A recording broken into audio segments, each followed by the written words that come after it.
योगानन्द प्रेमानन्द सन्निभूये च पार्षदः रामकृष्ण गतप्राण सर्वं स्तं প্রণমাম্যহম।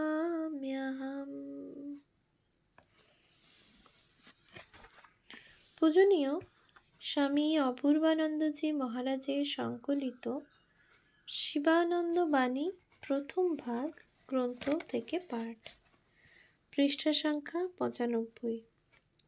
বেলুড় মঠ, ১৮ই বৈশাখ বুধবার ১৩৩৪, ১লা মে ১৯২৯।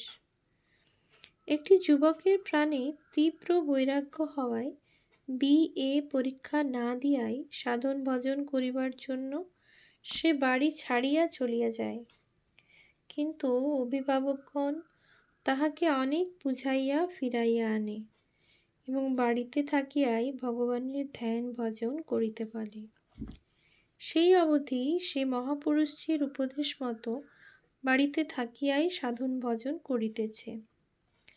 যুবকটি আসিয়া প্রণাম করিয়া দাঁড়াইলে মহারাজ জিজ্ঞাসা করিলেন, কি গো, কেমন আছো? শরীর ভালোই আছে মহারাজ, কিন্তু মন ভারী চঞ্চল। মনে কোনো শান্তি পাইনি, মহা অশান্তি।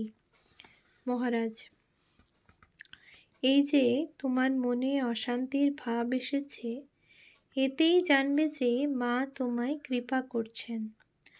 তাকে পাবার জন্য যে ব্যাকুলতা, তাকে পাচ্ছ না বলে মনে যে অশান্তি এসেছে, এটি তার কৃপার লক্ষণ।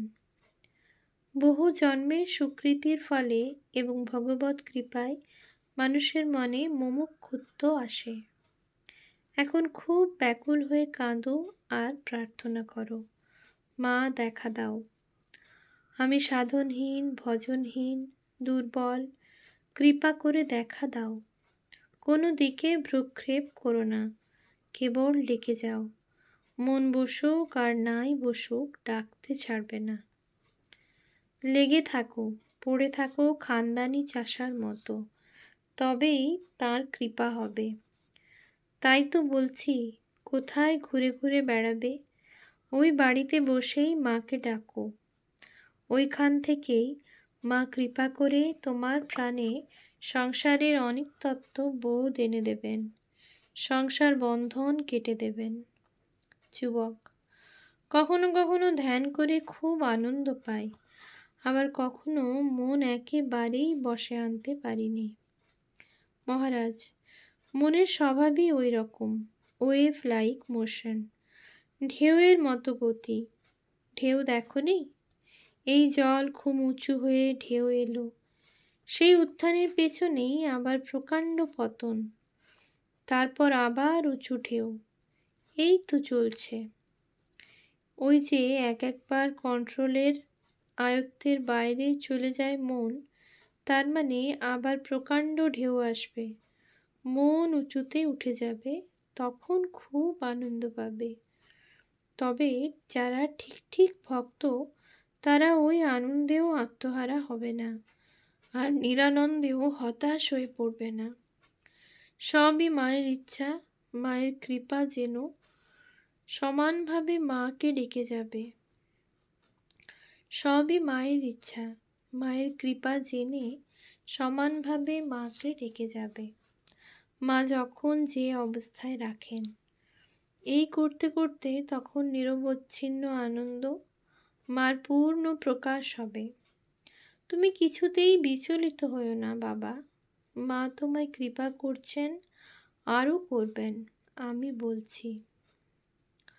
চুলগুলি অত বড় রেখেছ কেন? ও চুল কেটে ফেলো, ওতে লোক দেখানো ধর্ম হয়ে যাবে। 10 জন যেমন থাকে, তুমিও তেমনই থাকবে, বাইরে কোনো পার্থক্য থাকবে না। ভিতরে ভিতরে মাকে ডাকবে, তিনি কি আর বাইরের জিনিস গা? এখন একটু ঠাকুর ঘরে যাও, ঠাকুর দর্শন করো, তারপর একটু প্রসাদ নাও। বেলুড় মঠ, 21শে বৈশাখ, শনিবার, 1336, 4 মে 1929। মহাপুরুষ মহারাজ নিজ ঘরে কয়েকজন ভক্ত সঙ্গে বসিয়া আছেন এবং আনন্দে সকলের সঙ্গে কথাবার্তা কহিতেছেন। এমন সময় মহাপুরুষজির কৃপাপ্রাপ্ত একটি বালিকা ভক্ত তাহার মাকে সঙ্গে নিয়া মহাপুরুষজিকে দর্শন করিতে কলিকাতা হইতে আসিল। মেয়েটির বয়স 13-14 বৎসর, স্কুলে পড়ে। মাতা ও কন্যা দুজনেই মহাপুরুষজিকে ভক্তিভরে প্রণামানন্তর সকাতরে আশীর্বাদ ভিক্ষা করিয়া কুশল প্রশ্নাদি জিজ্ঞাসা করিল।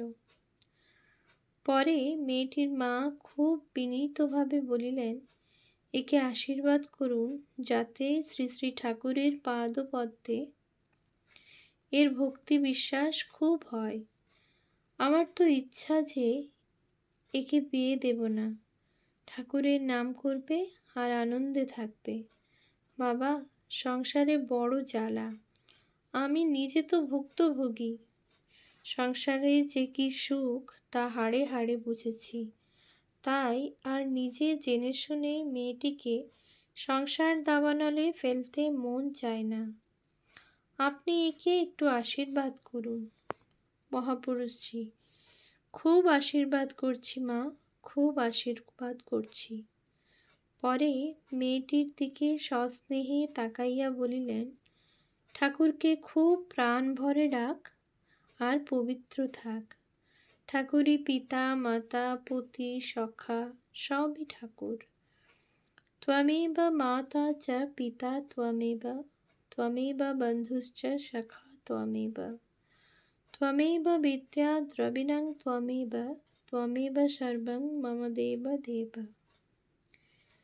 হে দেবদেব, তুমি আমার মাতা, তুমি পিতা, তুমি বন্ধু, তুমি সখা, তুমি বিদ্যা, তুমি ঐশ্বর্য, তুমি আমার সর্বস্ব। এখন তো পাঠ্য জীবন, মন দিয়ে পড়াশোনা করো আর সঙ্গে সঙ্গে ঠাকুরের যে নাম পেয়েছ তা জপ করো। পড়াশোনা করো আর যাই করো মা, জীবনের উদ্দেশ্য হলো ভগবান লাভ, সেদিকে লক্ষ্য রাখবে। এ সংসার তো দুদিনের, ক্ষণস্থায়ী। একমাত্র নিত্য বস্তু হলেন ভগবান। খুব পবিত্রভাবে থাকবে। সরল পবিত্র হৃদয়ে ভগবান শীঘ্র প্রকাশিত হন। পবিত্রতা হল ধর্মজীবনের একমাত্র ভিত্তি।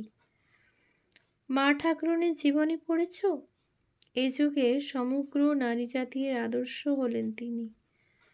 তার জীবন অতি অদ্ভুত। নরদেহ ধারণ করে সাধারণ গৃহস্থের বধূর মতো থাকতেন, কিন্তু তিনি ছিলেন সাক্ষাৎ আদ্যা শক্তি, জগৎ জননী। শাস্ত্রে যে কালী, তারা, ষোড়শী ইত্যাদি দশমহাবিদ্যার কথা উল্লেখ রয়েছে। মা ঠাকুরন ছিলেন সেই দশমহাবিদ্যার একজন। কালী, তারা, মহাবিদ্যা, ষোড়শী ভুবনেশ্বরী, ভৈরবী, ছিন্নমস্তা চ বিদ্যা ধূমাবতী তথা বগলা সিদ্ধবিদ্যা চ মাতঙ্গী কমলাত্মিকা, এতা দশমহাবিদ্যা সিদ্ধবিদ্যা প্রকীর্তিতা।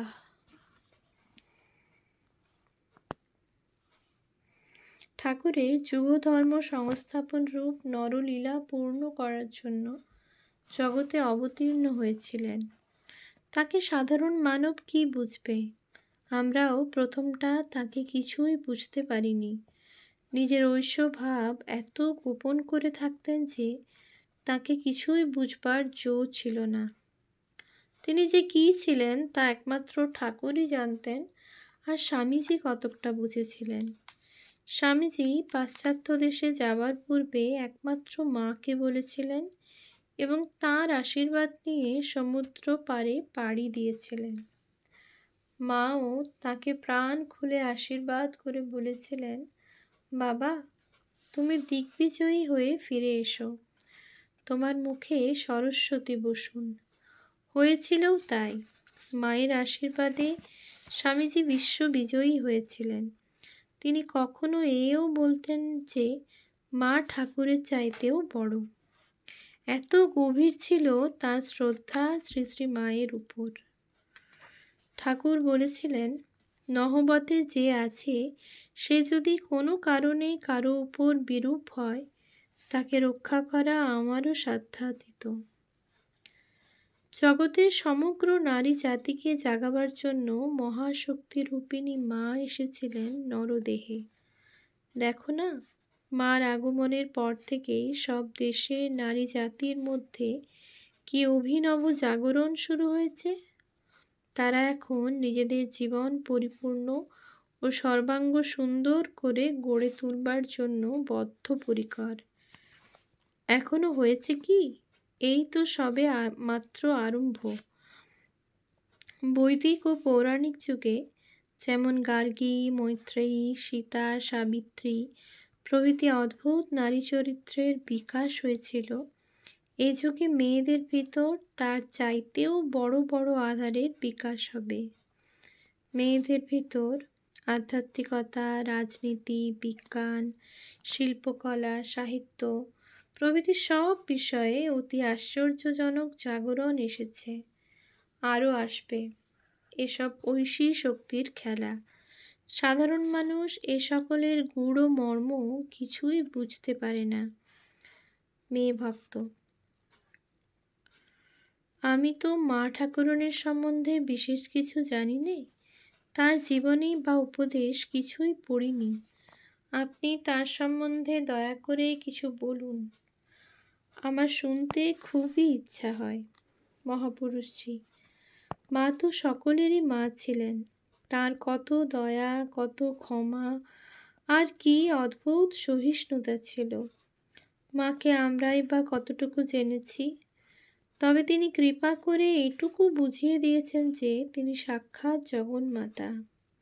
তার স্বরূপ যে কি, তা তিনি দয়া করে বুঝিয়ে না দিলে বুঝবার উপায় নেই। প্রথমটায় যোগীন মহারাজ, পরে শরৎ মহারাজ মায়ের খুব সেবা করেছিলেন। আমিও একবার জয়রামবাটি গিয়ে মাকে রান্না করে খাইয়েছিলাম। সে বহু দিনের কথা, ঠাকুরের দেহত্যাগের কয়েক বছর পরে। মা তখন জয়রামবাটি রয়েছেন। আমি, শশী মহারাজ ও আর একজন কে ছিল তা ঠিক মনে নেই, বোধ হয় খোকা মহারাজ। আমরা তিনজন মাকে দর্শন করতে জয়রামবাটি যাই। তখন জয়রামবাটিতে ভক্তেরা বড় একটা কেউ যেত না, আর যাতায়াতেরও খুব কষ্ট ছিল। আমরা আগে থেকেই মাকে খবর দিয়েছিলাম। আমাদের দেখে মার কত যে আনন্দ, কি খাওয়াবেন, কি করে আমাদের সুখী করবেন, তাই নিয়েই সারা দিন ব্যস্ত। জয়রামবাটি তো খুব পাড়াগা, জিনিসপত্র কিছুই পাওয়া যায় না। কিন্তু তারই মধ্যে মা গয়লাকে বলে দুধের বন্দোবস্ত, মেছুনিকে বলে মাছের জোগাড় আর নানা রকমের তরি তরকারি সংগ্রহ করে রেখেছিলেন। কলকাতার লোকদের চা খাবার অভ্যাস আছে, মা তা জানতেন, তাই আমাদের জন্য চায়ের জোগাড় করে রেখেছিলেন। সারাদিন তো বেশ আনন্দে কেটে গেল। আমরা তালপুকুরে খুব নেয়েছিলাম। মা আমাদের সামনে বড় একটা বেরুতেন না, কথাও বলতেন না। রাত্রে খেয়ে দিয়ে শোবার পরে শশী মহারাজের সঙ্গে পরামর্শ করে ঠিক করলাম যে পরদিন মাকে রান্না করে খাওয়াতে হবে। পরদিন সকালে চাটা খাওয়ার পরে মার কাছে ওই প্রস্তাব উত্থাপন করাতে মা তো প্রথমটা হেসেই আমাদের কথা উড়িয়ে দিলেন। বললেন, সে কি হয় বাবা, তোমরা আমার কাছে এসেছ, আমি মা, কোথায় আমি তোমাদের রান্না করে খাওয়াবো? না, তোমরা বলছো রান্না করে আমায় খাওয়াবে। আর তোমরা রাঁধতে পারবে কেন? ধোঁয়ায় ধোঁয়ায় তোমাদের চোখ জ্বলে যাবে, ইত্যাদি অনেক আপত্তি দেখালেন।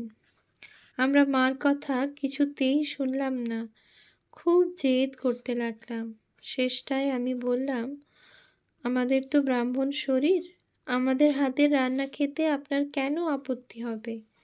ঠাকুরও তো আমার হাতের রান্না খেয়েছিলেন ইত্যাদি। অগত্যা মা রাজি হলেন। শশী মহারাজ ও আমি রান্না করলাম। মা খেয়ে খুব খুশি হয়েছিলেন। ওম শান্তি শান্তি শান্তিঃ। হরিঃ ওম তৎসৎ।